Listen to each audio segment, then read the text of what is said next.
सोनामुखी, हरड़, मुलेठी जैसी अनेक जड़ी बूटियां और हजारों वर्षों का प्राचीन आयुर्वेदिक ज्ञान इस एक बोतल में समाया हुआ है। कायम टैबलेट, आपकी खुशियों का साथी।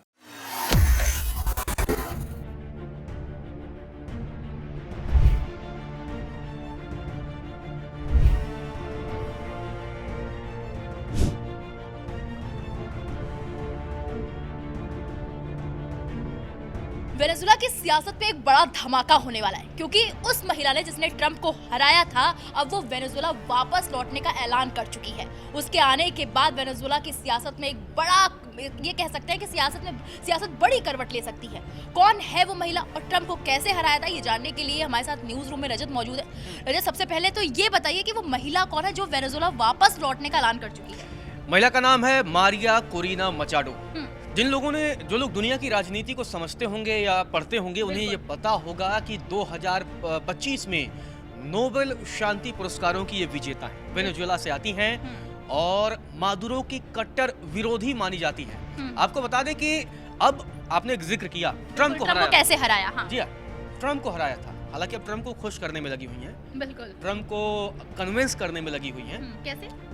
कि बिना ट्रंप के तो अब वेनेजुएला की शासन सत्ता में उनका बैठना इतना आसान नहीं है ना। बिल्कुल सही कहा आपने। ट्रंप सीधे तौर पर निकल आते, ट्रंप अपनी सेना को भेजते हैं और अपनी सेना को भेजने के बाद से मादुरो को गिरफ्तार करवा लेते हैं। अब हराया कैसा था ये बता देता हूं, क्योंकि नोबेल शांति पुरस्कारों की जब बात आ रही थी 2025 में, पूरी दुनिया में इस बात की चर्चा हो रही थी कि क्या ट्रंप को मिलेगा। ट्रंप लगातार कहते थे मैं दावेदार हूँ, मैं प्रबल दावेदार हूँ, मुझे नोबेल शांति पुरस्कार मिलना चाहिए।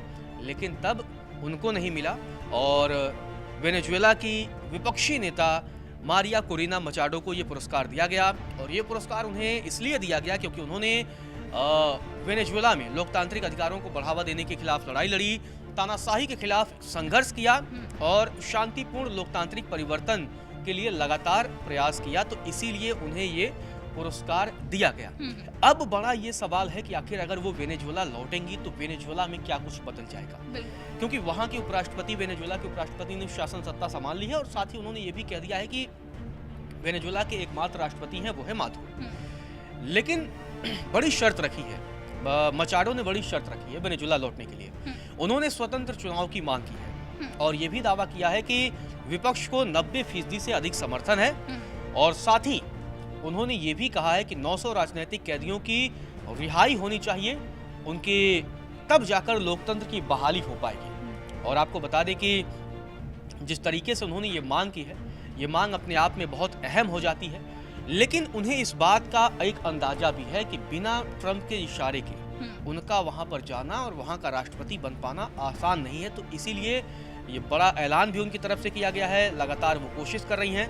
और साथ ही ये भी पिछले दिनों हमने देखा था, अभी उन्होंने एक और बड़ा ऐलान कर दिया है। अब ट्रंप को खुश करने के लिए पता है क्या ऐलान कर दिया है?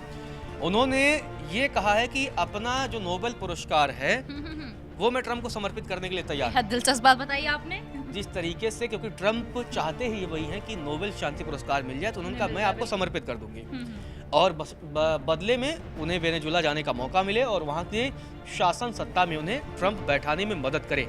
और मचाडो ने यह भी घोषणा कर दिया कि आज़ादी का समय आ गया है और ये भी संकेत दे दिया है कि अब विपक्ष ही वेनेजुएला की कमान संभाल सकता है, क्योंकि साफ तौर पर मचाडो ने ये कहा है कि 90% से अधिक लोगों का समर्थन है। हालांकि अब है या नहीं है ये देखना वक्त बताएगा। लेकिन मचाडो को झटका भी लगा था, झटका भी देने वाले ट्रंप थे। ट्रंप ने अपने एक बयान में साफ कर दिया था कि उन्हें मचाडो को सत्ता सौंपने में कोई खास दिलचस्पी नहीं है। ट्रंप ने यह भी कह दिया था कि मचाडो को न तो देश के भीतर पर्याप्त समर्थन हासिल है और न ही व्यापक सम्मान। ट्रंप के इस बयान के बाद मचाडो की जो स्थिति थी वो कमजोर हो गई। इसी के बाद उन्होंने ट्रंप को नोबेल शांति पुरस्कार समर्पित करने का बड़ा ऐलान कर दिया और फॉक्स न्यूज को इंटरव्यू दिया है। फॉक्स न्यूज को इंटरव्यू में मचाडो ने कहा है कि वह अपना नोबेल शांति पुरस्कार राष्ट्रपति ट्रंप को समर्पित करना चाहती हैं। और उन्होंने ये भी दावा किया कि जैसे उन्हें पुरस्कार मिलने की जानकारी मिली तो उन्होंने इसे ट्रंप को समर्पित करने का फैसला कर लिया। मचाडो ने यह भी कहा कि 3 जनवरी को अमेरिका ने जो कार्रवाई किया है वह दुनिया असंभव मान रही थी, लेकिन अमेरिका ने उसे कर दिखाया। और ये भी कहा कि 3 जनवरी को न्याय ने अत्याचार को हराया। तो देखिए ट्रंप को खुश करने के लिए वो किस तरह की बातें, किस तरह के स्लोगन ही आप देख लीजिए, न्याय ने अत्याचार को हराया, ये वो बातें कर रही हैं कि मतलब ट्रंप न्याय के देवता के तौर पर उभरते हैं और अत्याचार को वो हराते हैं। और साथ ही उन्होंने कहा कि ये दिन इतिहास में दर्ज रहेगा और मानवता के लिए बड़ा कदम उठा दिया। और ये भी कह दिया ट्रंप अपने फैसलों के लिए, जिस तरीके से ट्रंप ने फैसला किया है वो बहुत ही दृढ़ है, जमकर तारीफ कर दी है। लेकिन अब एक और दिलचस्प बात है कि जब नोबेल पुरस्कार उन्होंने ग्रहण किया, स्वीकार किया था, उसके बाद से वेनेजुएला अब तक वो वापस नहीं लौटी हैं। वे नॉर्वे में हैं, नॉर्वे में रह रही हैं, लेकिन अब वो देश वापस लौटने की योजना बना रही हैं, ट्रंप को खुश करने की योजना बना रही हैं। और सीधे तौर पर उन्होंने कहा है कि अगर चुनाव निष्पक्ष होते हैं वेनेजुएला में आने वाले वक्त में, तो विपक्ष को 90% से अधिक वोट मिल जाएंगे। तो क्या ऐसा नहीं कह सकते रजत कि अगर वेनेजुएला में मतलब चुनाव होता है और उसके बाद अगर कहीं मचाडो जीतती हैं, तो लगता नहीं है कि फिर ट्रंप की हुकूमत चलेगी वेनेजुएला में?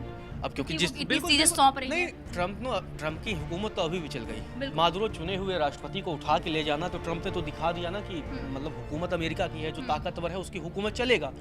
और इसीलिए अब ये बयान, क्योंकि सीधे तौर पर मतलब ट्रंप जहां से खुश होंगे, जिस बात को लेकर ट्रंप खुश होंगे, वो बात ही मतलब उन्होंने मास्टर स्ट्रोक चल दिया है नोबेल शांति पुरस्कार समर्पित करने का। अब इससे, क्योंकि ट्रंप को क्या चाहिए, पावर तो है ही, पैसे हैं ही, सब कुछ है ही, नोबेल चाहिए था। हाँ, वो भी मचाडो ने सौंपने की वो ऐलान कर ही दिया है। बिल्कुल। अब सीधे तौर पर जब नोबेल समर्पित करने की बात कर दी है, तो नोबेल समर्पित करने के बाद अब कहीं ना कहीं सियासत में तो बहुत सारी चीज़ें होती हैं, हो सके ट्रंप का फिर से मूड बदल जाए, क्योंकि अभी तक तो वो बयान दे रहे थे कि नहीं मैं उसका कोई समर्थन हासिल नहीं है, उसे मैं किसी तरह सपोर्ट नहीं करूंगा। लेकिन अब यही देखना दिलचस्प होगा कि आने वाले समय में वेनेजुएला की सियासत कैसे करवट लेती है, क्योंकि अभी वहाँ की उपराष्ट्रपति हैं, वही कमान संभाल रही हैं और वो बिल्कुल वो मादुरो के ही समर्थक हैं। तो मादुरो के ही कहीं ना कहीं जो वैचारिक विचारधारा है, उसी हिसाब से वहाँ की शासन सत्ता पर वो कंट्रोल कर रही हैं। लेकिन अब अगर क्या कुछ होता है, क्या मतलब अगर वहाँ शासन सत्ता में ये परिवर्तन होना,